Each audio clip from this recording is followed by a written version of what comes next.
Ladies and gentlemen, boys and girls, it's another episode of Restore the Floor, your Pistons podcast. And we have a very special show tonight with a very special guest, arguably one of the greatest players ever to play for Detroit. And I know a lot of people wish he would have stayed longer. You know, his departure did lead to a championship in a weird way. But that said, he is the one, the only Grant Hill. How are you? I'm good. How are you guys? We're doing good. It was the one thing, since the Pistons came to life this year, the playoffs going down to LCA, and lo and behold, there's you doing the games with Iron Eagle. It was just so great to see you. And I know for somebody, because your wife's from this area, you played here, whatever happened. You had to be impressed about what's happened to this franchise after basically a decade of being awful. Yeah, no, it was, it's been an impressive season, and it culminated with, just the play in the playoffs. Iron Eagle and we had 3 of their games in the playoffs, 2 in New York, and then, that game 6 there in Detroit. And, just the energy, the excitement, the passion, it was incredible. And as you said, to think sort of where this franchise was, just a year ago, and the challenges and the losing streak and all of that, and to see them kind of, flip it around and turn it around and really, I think, make the fans, make the city incredibly proud, was really something to watch. And look, they played New York about as well as you can play. I think 3 of the 4 of the games might have been decided by 1 possession. So certainly there's a great deal of excitement and new expectations for the team. But, I think it's also indicative of the fans in Detroit. There's just a real pride and a sense of pride for, their teams. You see the Lions now turn the corner and having some winning seasons, and so there's a lot of excitement right now, I think, in the city of Detroit around their professional sports teams. Yeah, now I would argue that since the best homegrown talent that the Pistons have had is Cade Cunningham. Now, what I see is a lot of people like to compare him to you when you were a Piston. Do you see those comparisons at all? I mean, yeah, yes and no. I mean, I think, first of all, the game is changed a lot. Obviously, the NBA game has evolved. There's more spacing, there's shooting, there's more possessions. I think one of the similarities, we were both sort of tall, I guess, and had the ball in our hands. And, I might be maybe an inch or 2 taller than him, but, he's not a conventional point guard. He's got great size. And, I do think we both kind of try to do a lot of different things to help our teams win, and so the versatility, the rebounding, the assisting, and things of that nature. And so, I see some similarities there. He's a better shooter. I think shooting by and large is better, I think, throughout the NBA now. I might have been a little bit more athletic in certain ways, but there's some similarities and some differences. But I've known Cade, he was in Orlando and went to high school in Mount Vernon, which is not far from me. So I used to see him in high school a lot. And I used to see him, it's a funny story, I used to see him at our country club. And I guess the manager of that Mount Vernon high school basketball team, they were #1 national champions, the whole bit. But the manager was a member at our country club. And on Sundays, they'd have these free breakfasts, and members could come and have this buffet. And he would be there, and Scotty Barnes and Moses Moody and the whole starting 5. And I used to tell my daughter, I said, see those guys over there? They're going to be in the NBA one day, really soon, And so, the last couple of years, I might be watching a game and she'll be like, oh, I remember seeing that guy with the hair. He used to be over at Alworth. And I was like, yep, I told you he was going to be in the NBA. But even then, there was just a real maturity. He would come over, he would speak, he'd look you in the eye. It was yes sir, no sir. He was the adult in the room, even when they were teenagers. And so you guys have seen him, you guys have, lived it with him the last few years, and just the maturity combined with the talent, He's a special player who, I think has a chance, a lot of runway in front of him, and a lot of opportunity to do some great things with the Pistons. How do you, if you are Trajan Langdon, a Duke guy who's done a great job in a short time, what do you do to make this team even better next year? I mean, they have some, people are worried they might have to overpay for Beasley. Should they go after Devin Booker? There's other free agents around. What do you think this team needs? Well, I think they made some good decisions last summer. Obviously, bringing in, Beasley, bringing in Tim Hardaway Jr., Tobias Harris. I mean, they all kind of fit perfectly, and I think played a big role bringing that veteran experience to this team, and really kind of reflecting, I think, the spirit of the team and the spirit of the city in a lot of ways. I don't know if you need to go for a home run right now. I think having this core group sort of come back after going through what they went through last year, getting a taste of the postseason, taking a huge step in terms of progress, but still feeling disappointed and feeling like, okay, we can be better. In a way, you'd like to see, okay, what this team can do with this year under their belt.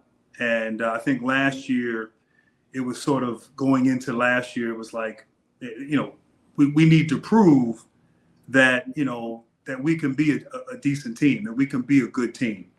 And I think they did that. And now I think they know they're a good team. And they know that, okay, we've learned a lot. We learned about postseason basketball. That experience will only make them better. And so I know in today's NBA, it's hard to sort of keep a core together for a long period of time. You see Boston, there's a lot of talk, after winning it last year, can they afford to keep that core together, going forward? But, in a perfect world, if you can keep that group, maybe add a piece here and there. I love Dennis Schroeder. I love his addition as well. He's a perfect backup point guard. And I get the sense that all the guys, the guys that were homegrown, the guys that were drafted, and then the guys that were brought in last year through trades or free agencies, like they really want to be there. They like the culture, they like the organization, they like each other, and there's a real pride there. So, look, you could always, the Bookers and certain other guys who bring a sex appeal, if you will, and should, on paper make you a better team. But I'm not sure you need to go in that far right now. But we'll see. I mean, that's why Trajan makes the big bucks. And he's a smart guy. He'll figure it out. Now, I'm curious with the NBA, how it is today. When you see a 6'10", 6'11", 7-foot guy, they're out there shooting threes. Pistons have a guy in Jalen Duren that's 10 feet and in, rebounds, blocks, defense kind of guy. Where do you think his ceiling is for this Pistons team? And do they need to get a big that can go out there and really stretch that floor?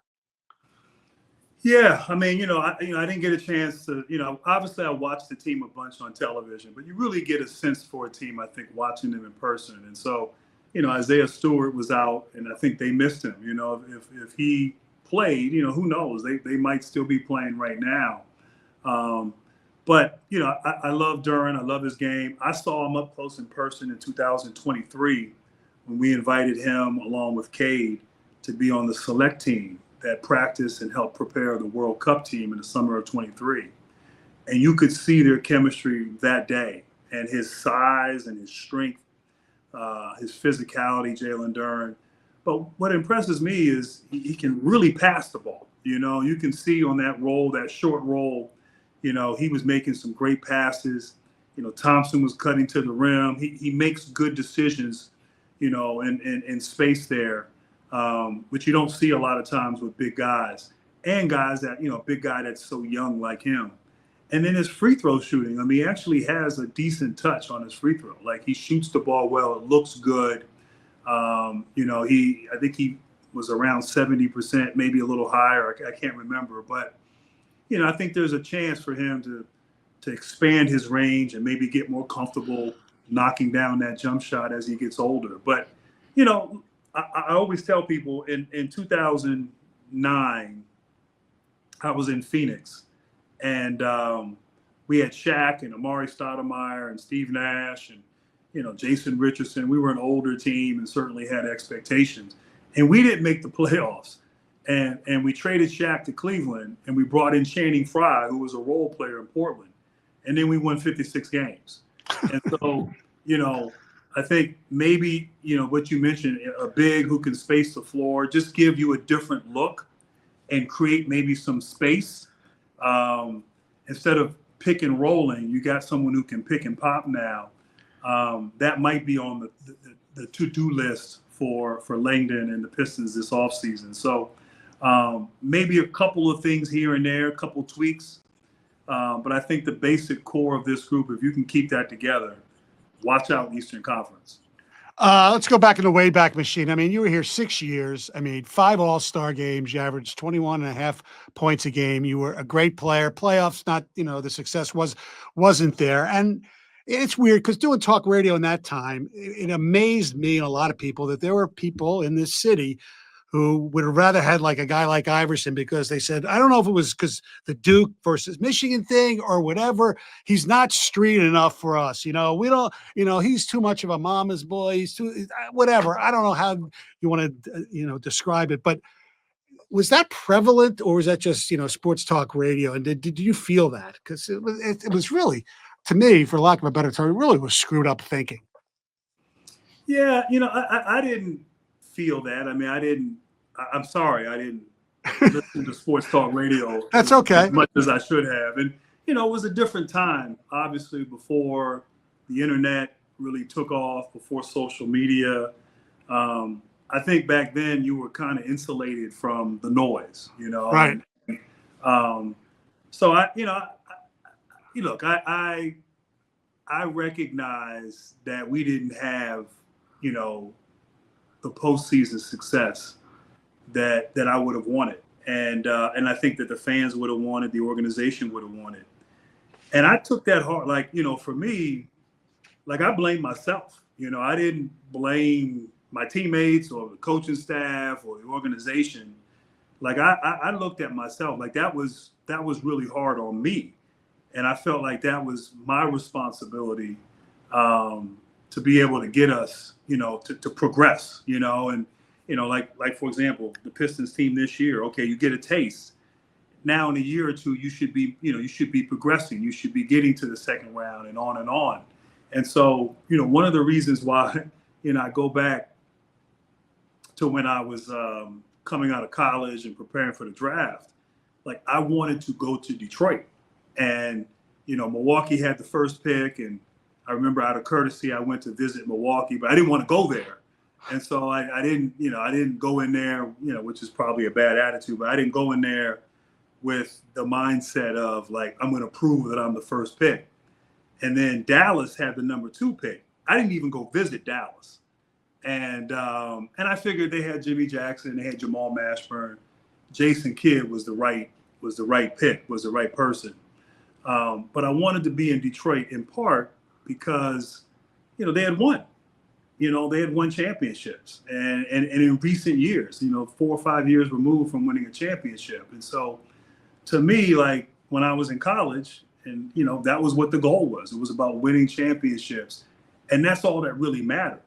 And so the idea of going to Detroit and continuing that legacy was something that was really, really attractive to me. And you look back on the teammates you had throughout the years. Yeah, Allen Houston was a really good player. Then he left. But I'm more interested. I forgot. God rest his soul. But actually, both of them they passed. Oliver Miller, Bison Dele, even had Kenny Smith for a second, and Mikey Moore and his Snakes. Who was the strangest teammate that you had? And if there's stories about, even if it's Bison or Oliver or Mikey Moore or the Junkyard Dog, I mean, those were interesting times.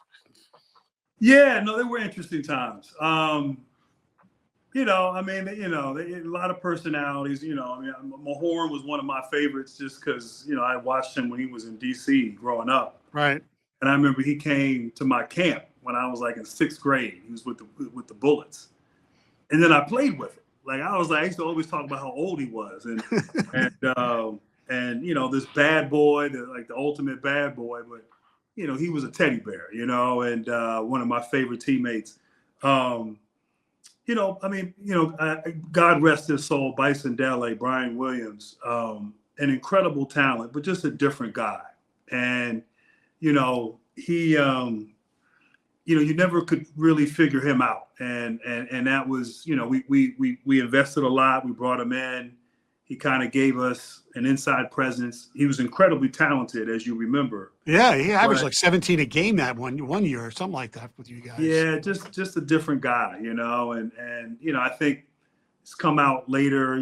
He dealt with some depression and mental health, which was not not even a term used back then. And so you wish he could have got the help, and obviously the whole situation would happen right out in the ocean, but he was there was a lot of personalities, a lot of great guys I played with. He was just a different guy, and never could quite get a read on who he was. How about Otis Thorpe and Doug Collins going at it? That was some interesting stuff, huh? Yeah, you know what? We didn't win in the postseason, but there was a lot of stuff going on. It was I mean, I love them both. Like I love Doug, and Doug came in and I think brought structure and accountability, and certainly preparedness, and great coach, great basketball mind. And then Otis came in too. Great hands, a vet who had won a championship. We developed great chemistry, running the pick and roll. I'd love to see Otis Thorpe in today's game, just the way he ran the floor and how strong he was. And so it became an issue that 97 season, and a little bit of a distraction too at times. But there were fun times, and we could laugh at some of the things that happened, good and bad. And but there was a lot going on, and I think, I don't know, I can sometimes wonder if that was in today's game, with certain things that happened, would it be out? Would it be right? Could you keep some of those things under wraps? And probably not. No, it's a different time for sure. No, maybe that was a good thing. Yeah, things were kept under wraps. Yeah, probably, or else it would be a Netflix special. Right. You eventually everybody found out about the Leitner Stackhouse fight on the plane. I mean, were you on the team when that happened? Yeah, I was on the team. Yeah. That must have been wild. A little Duke, North Carolina shit going on there, huh? Yeah, but I mean, that was Christian. You don't even know. Like, there was so much stuff that happened that and I just you just think that's normal. Like, that's what happens. It's I'll give you an example. Of how things have changed, and this is not necessarily related to the fights and all that. But, nowadays, load management, and we rest players. And if guys are hurt, they sit out. And certainly guys from my era can be very critical of that, because it was a different experience back then. And so I remember, I don't know, it might have been 97. I'm leading the team in like points and rebounds, assists. I'm maybe 1 or 2 in the league in minutes played. And, I'm like at 41 minutes a game. And can you hear me? Yes. Did I freeze? No, you're good. Oh, I'm sorry. And so I'm playing all these minutes. I'm leading the team in all these points. I get a little contusion. I get kicked in the leg or something. And I sit out practice the next day. And Rick Mahorn walks up and he says, "Oh, you soft ass Dookie." And, you can't even, you soft and blah, blah, blah. And I used to always go back at him and say, "You didn't even go to college. You went to an institute." And, referring to Hampton, now it's Hampton. Right. University. So, but that was like, nowadays, that's nothing. A guy gets, they don't even practice now. They sit out and they rest and they load manage. And I'm not saying one is better or worse, but to me, it's just one of the many sort of indications of how things have changed so much from back then to now. Now, I'm an 80s kid. I grew up loving Michael Jordan. It wasn't until you got here with the Pistons that I actually started liking the Pistons. But my question is, even before you got to the Pistons, in 1992, the Dream Team, you had a scrimmage. NBA TV put out a documentary. They talked about it. that you guys beat them. Then HBO came out with a documentary earlier this year, and you guys talked way more into that scrimmage of the college kids against the Dream Team. I have two questions. Yep. Why can't we see the full footage of that game? It's got to exist, I would think, because we see clips and everything. And two, did you guys really win that game, or did Chuck Daly throw it like people want us to believe? People, you mean the people who want you to believe is Coach K? Yeah. Yeah, it's crazy.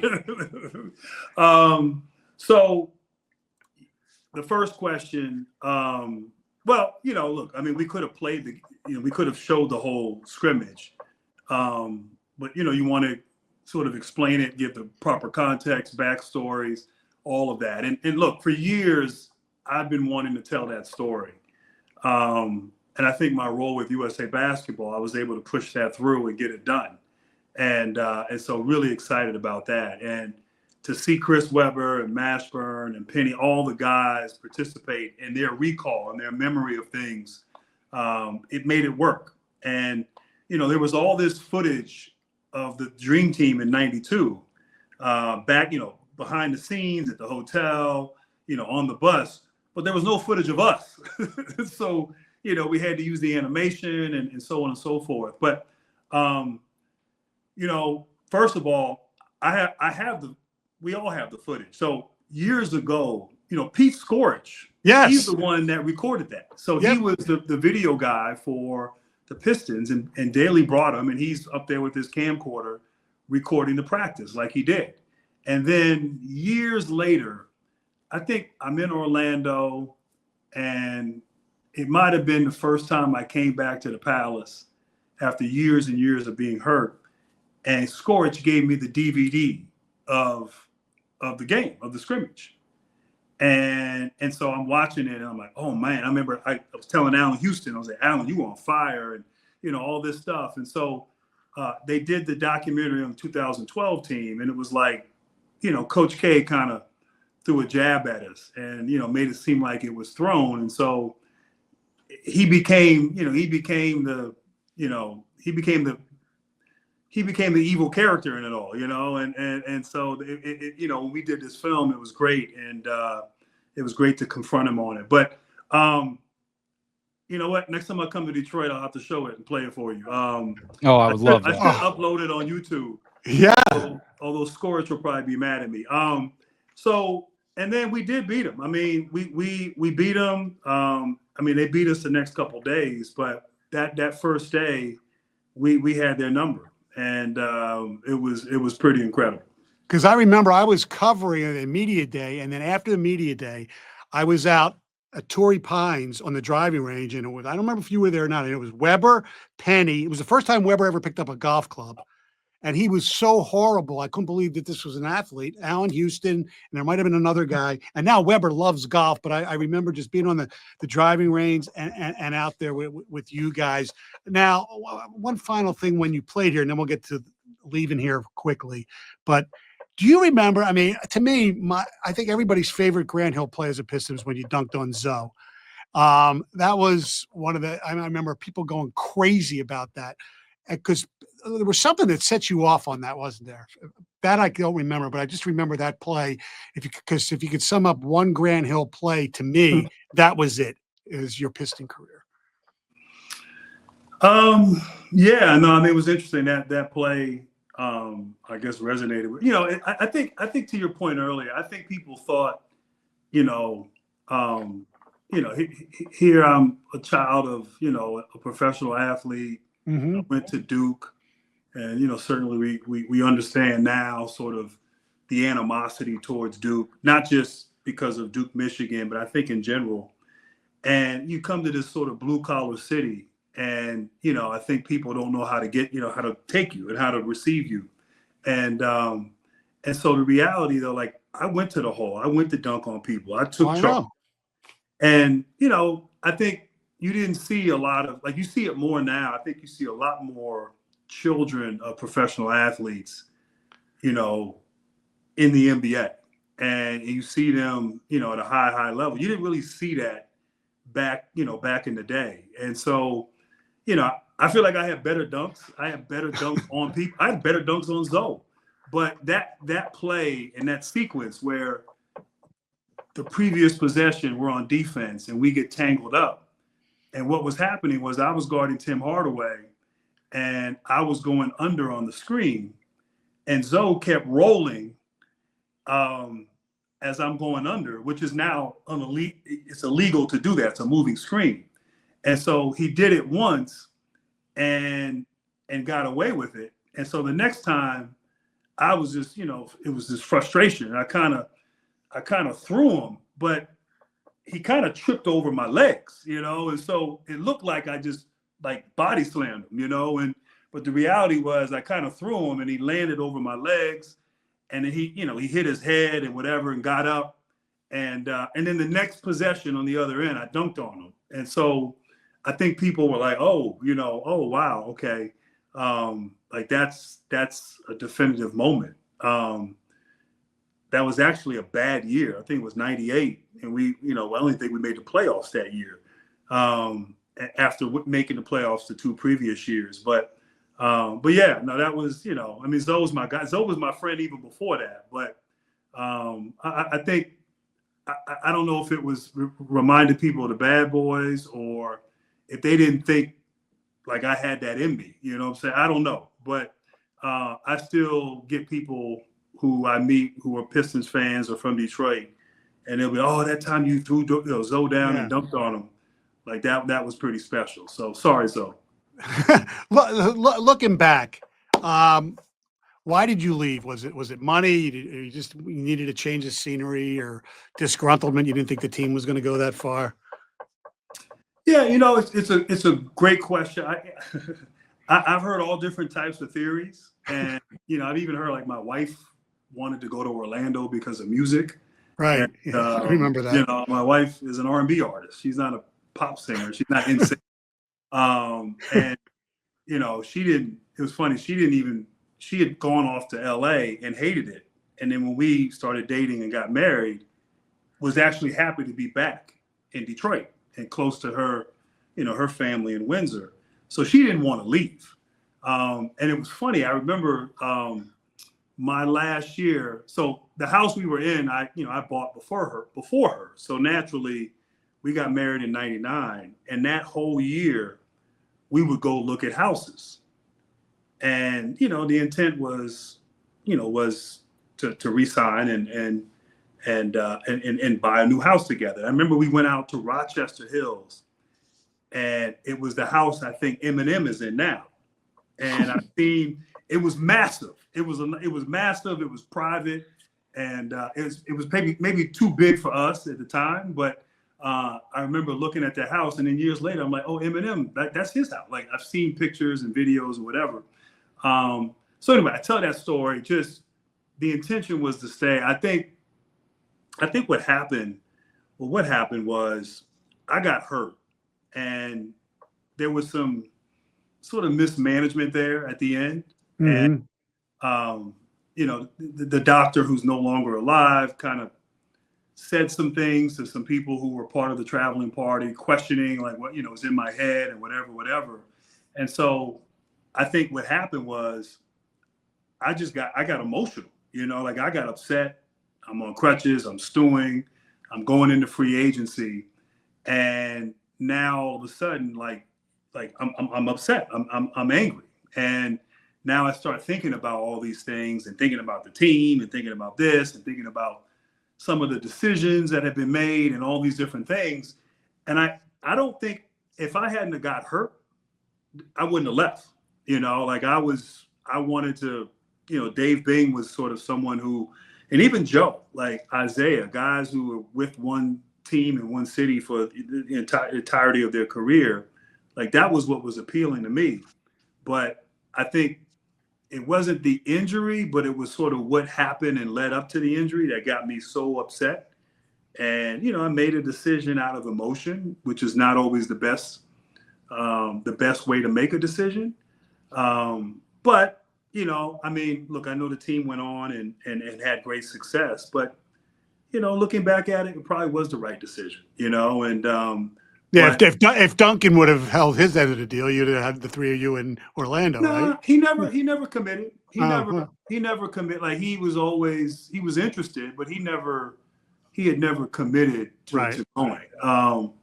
But no, I mean, look, it happens. I'm at peace with all of it. The good, the bad. I will say this. I said earlier about being upset at myself.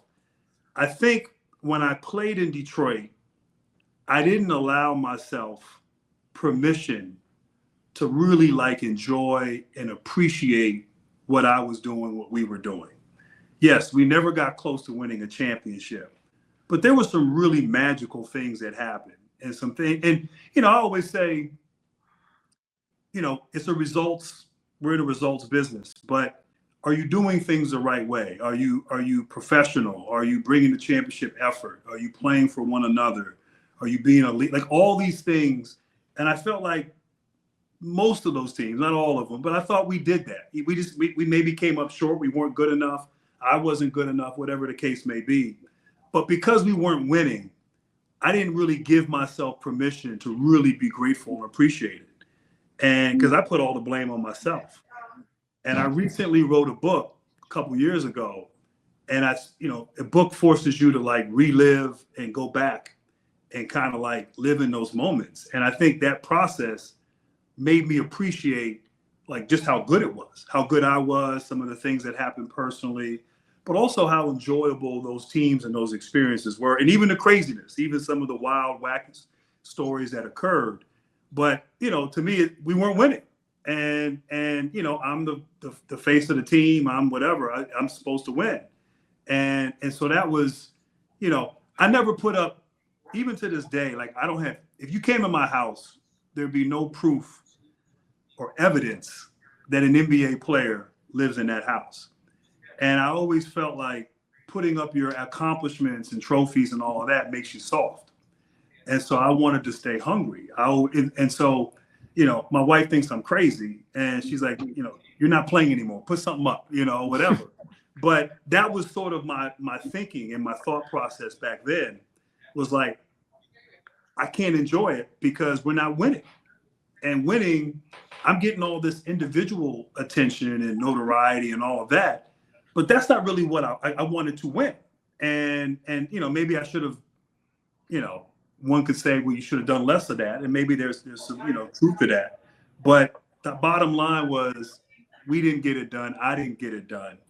And that was something at the time that was hard for me to accept. And did you ever think of coming back? I think it was 2007 when you went to Phoenix. I think the Pistons had signed was it Jarvis Hayes, and Phoenix signed you. The money was pretty similar. It was $1.8 million or something like that. And I said, oh my God, the Pistons they're starting to fall off. They could use, because you were coming off the bench then, you would have been perfect for that team. Well, yes. So I'll say that Joe and I, my last year in Orlando, as former teammates, started talking and reconnecting a little bit. And so there was nothing sort of formal. I remember I was in Orlando, we played the Pistons in the first round. And I remember bringing my wife up to the game. And that was a real possibility. And even that summer, Joe was going to pay me some money. It wasn't come up on a minimum. He was, he actually offered financially a better package than what I got in Phoenix. And I remember Joe was Mr. D and I, let's make it right. The situation wasn't great when you were here, but we got a chance now. Things are better. We've won. We got a great culture, a great environment. You should come back and finish here. And so it was really tempting. And I really thought about it for a while. I think for me, it was just, I wanted to keep those memories kind of what they were. And because I had gone through so much hard stuff and difficult injuries and so on and so forth in Orlando. And, I don't know. I didn't know if that was healthy for me to go back and not be the same player. And who knows? Sometimes I've thought about what it would have been like to play with that group and be a member of that team, and could we have gotten over the hump? But yeah, there was an opportunity there, and I just didn't feel like it was good to go back, and sometimes I just needed a new, the thing in Orlando. It was really, really dark, and it was a tough time. So I had heard about Phoenix and their medical staff, and it was about getting healthy, and so it was the right decision, I think. But at times I think about, man, what would it have been like to go back and play and be in that environment back in the Palace with Ben and Rashid and Chauncey, Rip, those great teams, Lindsey, who was my teammate and was on those teams, and anyway, woulda, coulda, shoulda. So I'm actually kind of glad that you didn't. By that time in your career, you were wearing Nikes. But the reason I'm asking you this question, you came out of college, you signed with Fila. At the time, I'm an Air Jordan kid. That's the signature sneaker that every kid wants to wear. Until you signed with Fila and those Grant Hill ones came out, it was the hottest sneaker, period. I mean, you were on commercials. I would say you were 1A to the face of the league at that moment in time. I think you were leading all-star votings, all that kind of stuff. And the reason I'm asking you about your shoes is I'm a huge shoe collector. Okay. And when those came out in 94, my parents wouldn't buy them for me. So now Fila, their website, sells the Grant Hill 2. Is there any chance we can get the Grant Hill 1 back on Fila.com for everybody here in Detroit to go buy, and we can relive our childhood again? Yeah, I mean, I think they've been out. I mean, I think they came out in January, but they sold out. Oh, they sold out. Yeah, I mean, yeah. Let me make some phone calls. Okay, good. Yeah, we'll make it happen. And then the other thing I got to ask, when it comes to social media and being huge, your wife Tamia has a song called "So Into You," right? It's a huge song. Fabulous did it. She was featured in it. But then one Childish Gambino decided to cover the song a few years ago. Is your wife familiar with that and the 50 million views that it has on YouTube, and how her music is still living today through current artists? Yeah. No, I mean, it's she'll get mad at me for saying this, but I was there when she wrote the song. She actually did it with a Detroit, someone with connections to Detroit, Mario Winans from the Winans family, and they were in LA, and she was writing the second verse, and she won't give me credit because I felt like I contributed to that second verse while she was writing it. But that's neither here nor there. So she put the song out in '98. Then Fabulous redid it and had her on it. And then, there's been a number of different iterations of that. But yeah, she's the star in the family. She's had a bunch of songs. She still tours. She can still work. I can't. I got to find other things to do. I can't play anymore. But I'll tell you what's been fun. The summers when we've come back to Detroit, and she plays. She's played at the Fox Theater. She's played at used to be Shane Park. I think it's Aretha Franklin Theater now. Mm-hmm. And like Detroit comes out, and they love Tamia. And like when we're out and about, our first date was at Fishbones. Oh, so when we come back, we always go to Fishbones. And like when we're in there and we're just running around the city, man, it's like we're back in the '90s. Although the city's a lot better than it was in the '90s, isn't it? Yeah, well, I mean, yeah, there's some truth to that. But just like people still remember, people show a lot of love. People come up, like it's and that was 25 years ago. Like that was a long time ago. And so I know people said stuff or whatever on the talk radio, but Detroit has always showed nothing but love to me. People I meet, people I see when I'm there or running around. And so good memories, great times, and it's always fun. And hopefully I'll be spending much more time there in the near future. Well, people love you because you're a mensch, as my people would say. A couple of things. You got obviously doing the Final Four and that stuff. I know people always want to ask you raftery stories. My favorite raftery story was after a game at Hoops, after a game at the Palace. Me, him, and Dobek, the late but great Matt Dobek, just pounding beers. And he, of course, was a lot older than us, and he still wanted to keep going. But that's a whole different story. But you got to see Michigan and Michigan State play.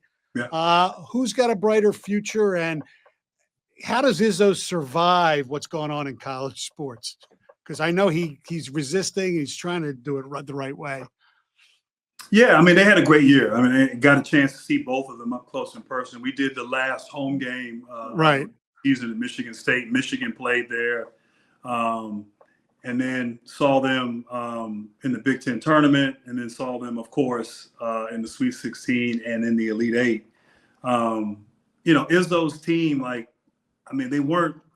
had Jace Richardson and they had a lot of depth, but they weren't the most talented team he's had. But to get that group to win the regular season was incredible. Like his coaching and what he's done, it shows that, to me, like, coaching matters. And he got the most out of that group and lost to a really good Auburn team in the Elite Eight there in Atlanta. Obviously, Dusty May saw him a lot at FAMU, came in this year, exceeded expectations. I think will, only get things going there in Michigan. I'm sure, signings in the offseason, or not signing, what do you call it? Transfer portal. Yeah. Freshmen coming in. So, I think he's probably more aligned with sort of the times we're in a lot of ways, in terms of like using the portal, and I think Michigan State, Izzo's sort of old school, and old school has worked. But I just saw recently he got a big portal, somebody in the portal. From Miami, I think. From Miami, yeah. And guard, so yeah. I think the Big Ten is at its best in basketball when those two programs are at a high level. And I'll just say from a TV standpoint, from covering the Final Four and March Madness, those two programs, the history, the tradition, the excellence, having them play at least the second weekend, and hopefully go on to the Final Four.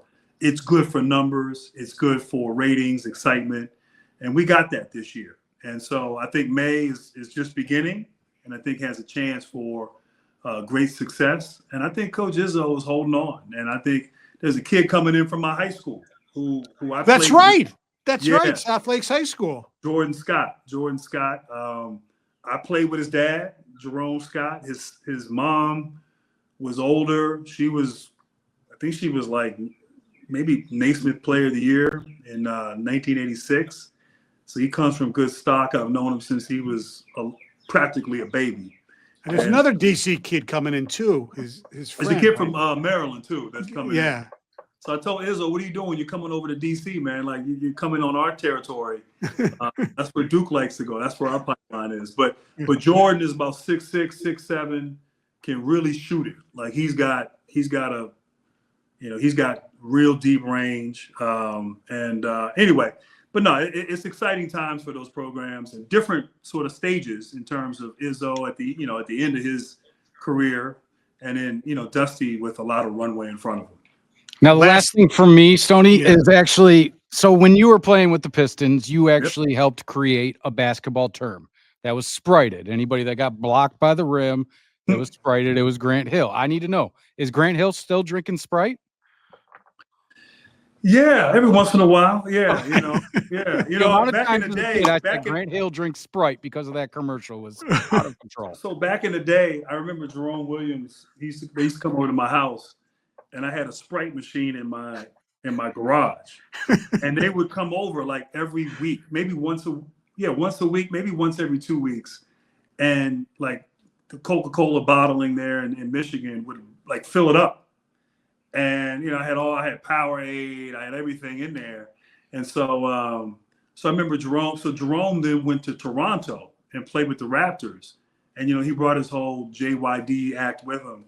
And next thing you know, he gets a Sprite commercial, and he gets a vending machine in his house, and he was bragging to me. He's like, "You ain't the only one who's got one. I got one too."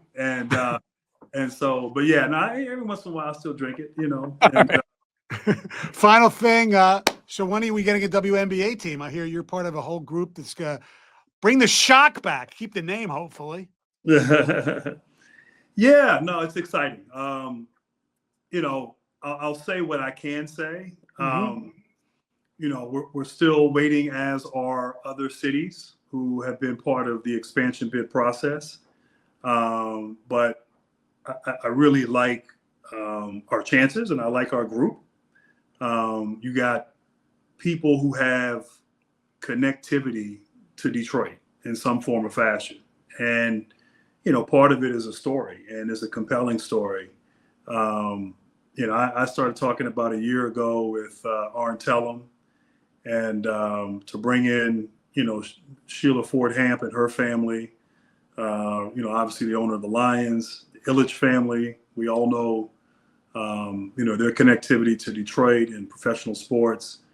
Chris Webber, Eminem, Mary Barra, who's the CEO of General Motors, Ethan Davidson, who's Bill Davidson's son.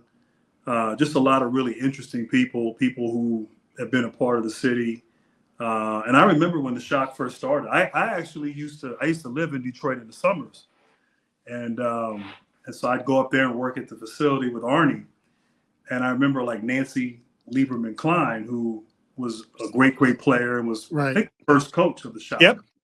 And so she would have, she wanted them to play against men, and she would get a lot of the guys who worked in the Palace to come over and play. And I used to jump in those games and play too. And so I used to here I am, they're kind of going through their preseason, and I'm scrimmaging against the Shock. And I even think a couple of years, Chris Collins, he was there because, obviously his dad was coaching. Right. And he was working, I think he worked with the Shock. He and I would play together against them. And Jennifer Azee was on those teams. So anyway, they went on. Lambs coached them. They had some championships. Swin Cash. I mean, there's a tradition. And to be able to bring the team back would be incredible. And I feel like women's sports is at an inflection point. There have been some incredible players through the years, but I think now, thankfully, people are now starting to pay attention. And so there's just a great momentum, great upswing. And so to bring the team back and bring them back to the city would be incredible. All right, I lied. One real quick. I don't need a whole explanation. Just there's 4 teams left. Who's winning the NBA championship? Oh man, you guys are the experts. I was going to ask you guys. I think Oklahoma City's going to win. I think Indiana's going to beat the Knicks. I'm maybe just because all my friends are from New York and I can't stand them. But other than that, Well, I'll tell you what. If the Knicks were to win a championship, we'll hear about this for the next 30 years. Oh my God! Yes, I know. It's incredible. I think you're right. I did 3 of the games in the Denver OKC series, and I love what OKC has done in such a short period of time. I love Mark Daigneault, and he said this series. He said this is going to be our, kind of like going from boys to men. This is an important series for us. It's an important test. And he had the utmost respect for Denver and knew it was going to be a challenge, and that championship pedigree and all of that. And so they have depth, they defend, they have a wonderful spirit about that group, so unselfish. There's a purity to how they play, as there is with all the other teams that are remaining. But I think because they can defend, they can throw different looks at you, they got great depth. And they can score. They can, in a number of different ways. And they got a guy who can go get a bucket. I think OKC ultimately is the champion. Grant, sure. Can't thank you enough. I know we went longer than I promised, but it was great seeing you the night. Great seeing you here. And when the WNBA stuff happens, any help that we can do, don't hesitate. And see you down the road. Say hello to your wife and enjoy the summer. All right, guys. Thanks for having me. I appreciate it.